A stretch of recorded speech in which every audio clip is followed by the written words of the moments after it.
यंदाच्या लोकसभा निवडणुकीत महाविकास आघाडीतील काँग्रेस पक्षाने 17 लोकसभा मतदारसंघामध्ये आपले उमेदवार हे मैदानात उतरले होते। खरं तर राज्यात ताकदवर महायुतीला जोरदार अशी टक्कर देण्यासाठी विविध लोकसभा मतदारसंघातून काँग्रेस पक्षांनी तगड्या अशा उमेदवारांना संधी दिली होती। अशातच विविध लोकसभा मतदारसंघांच्या झालेल्या चुरशीच्या निवडणुका पाहता यंदा राज्यात काँग्रेसला अच्छे दिन येण्याची शक्यता दिसून येत आहे। खरं तर गत लोकसभा निवडणुकीत काँग्रेस पक्षाने राज्यात एकमेव चंद्रपूर लोकसभा मतदारसंघाची जागा ही जिंकली होती, परंतु त्या तुलनेत यंदाच्या लोकसभा निवडणुकीत मतदारांचा कौल पाहता काँग्रेस पक्ष हा राज्यातून जोरदार असा कमबॅक करताना दिसत आहे। त्याच निमित्ताने काँग्रेस पक्षाने लढवलेल्या एकूण 17 जागांपैकी किती जागांवरती काँग्रेसचे उमेदवार विजयी होतील याचा आढावा या व्हिडिओच्या माध्यमातून आपण घेण्याचा प्रयत्न करणार आहोत। नमस्कार, मी किरण आणि आपल्या सर्वांचं छापाकाटा या YouTube चॅनलवरती हार्दिक स्वागत। सुरुवात करूया ती पश्चिम महाराष्ट्रातून। खरं तर पश्चिम महाराष्ट्रातून यंदा काँग्रेस पक्षाने पुणे, कोल्हापूर आणि सोलापूर या लोकसभा मतदारसंघामध्ये आपले उमेदवार हे मैदानात उतरले होते। त्यामध्ये पुण्यातून रवींद्र धंगेकर, सोलापूरमधून प्रणिती शिंदे तर कोल्हापूर लोकसभा मतदारसंघातून शाहू महाराज छत्रपती यांना काँग्रेस पक्षाची उमेदवारी देण्यात आली होती। अशातच या सर्व मतदारसंघांच्या झालेल्या निवडणुका पाहता सोलापूर आणि कोल्हापूर लोकसभा मतदारसंघातून काँग्रेस पक्षाचे दोन्ही उमेदवार हे विजयी होण्याची शक्यता दिसून येते। तर पुणे लोकसभा मतदारसंघातून वंचित इफेक्टमुळे कुठेतरी काँग्रेसचे उमेदवार रवींद्र धंगेकर हे बॅकफुटवर पडण्याची शक्यता आहे।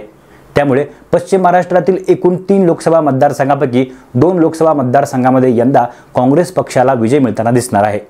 याचबरोबर काँग्रेस पक्षाने यंदा विदर्भातून आपले सर्वाधिक उमेदवार हे लोकसभेच्या मैदानात उतरले होते। त्यामध्ये अकोला, नागपूर, चंद्रपूर, भंडारा, गडचिरोली, चिमूर, अमरावती आणि रामटेक या लोकसभा मतदारसंघांचा समावेश होतो। खरं तर यंदा महाविकास आघाडीतून ठाकरे गट आणि शरद पवार हे काँग्रेस पक्षाच्या साथीला असल्याकारणाने विदर्भातील बहुतांशी लोकसभा मतदारसंघात यंदा काँग्रेस पक्षाचे उमेदवार हे विजय होण्याची दाट शक्यता दिसून येत आहे।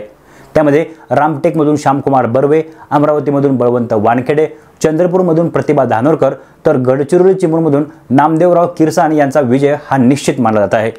तर या व्यतिरिक्त इतर लोकसभा मतदारसंघात देखील जोरदार अशी चुरस पाहायला मिळाली आहे। त्यामुळे त्या मतदारसंघात देखील कदाचित काँग्रेस पक्षाचे उमेदवार हे वरचढ ठरण्याची शक्यता वर्तवली जात आहे। एकंदरीत त्याचमुळे यंदा विदर्भात काँग्रेस पक्षाचा जलवा हा आपल्याला पाहायला मिळू शकतो। याचबरोबर मुंबई शहरातून काँग्रेसने एकूण 2 जागा लढल्या आहेत। त्यापैकी मुंबई उत्तर मध्यमधून माजी मंत्री वर्षा गायकवाड या मैदानात होत्या, तर मुंबई उत्तरमधून भूषण पाटील यांना काँग्रेस पक्षाची उमेदवारी देण्यात आली होती। एकंदरीत या 2 लोकसभा मतदारसंघांपैकी मुंबई उत्तर मध्यमधून वर्षा गायकवाड या विजयी होण्याची शक्यता दिसून येत आहे। तर भारतीय जनता पार्टीचा बालेकिल्ला असलेल्या उत्तर मुंबई लोकसभा मतदारसंघातून काँग्रेसचा उमेदवार हा पराभूत होण्याची दाट शक्यता आहे।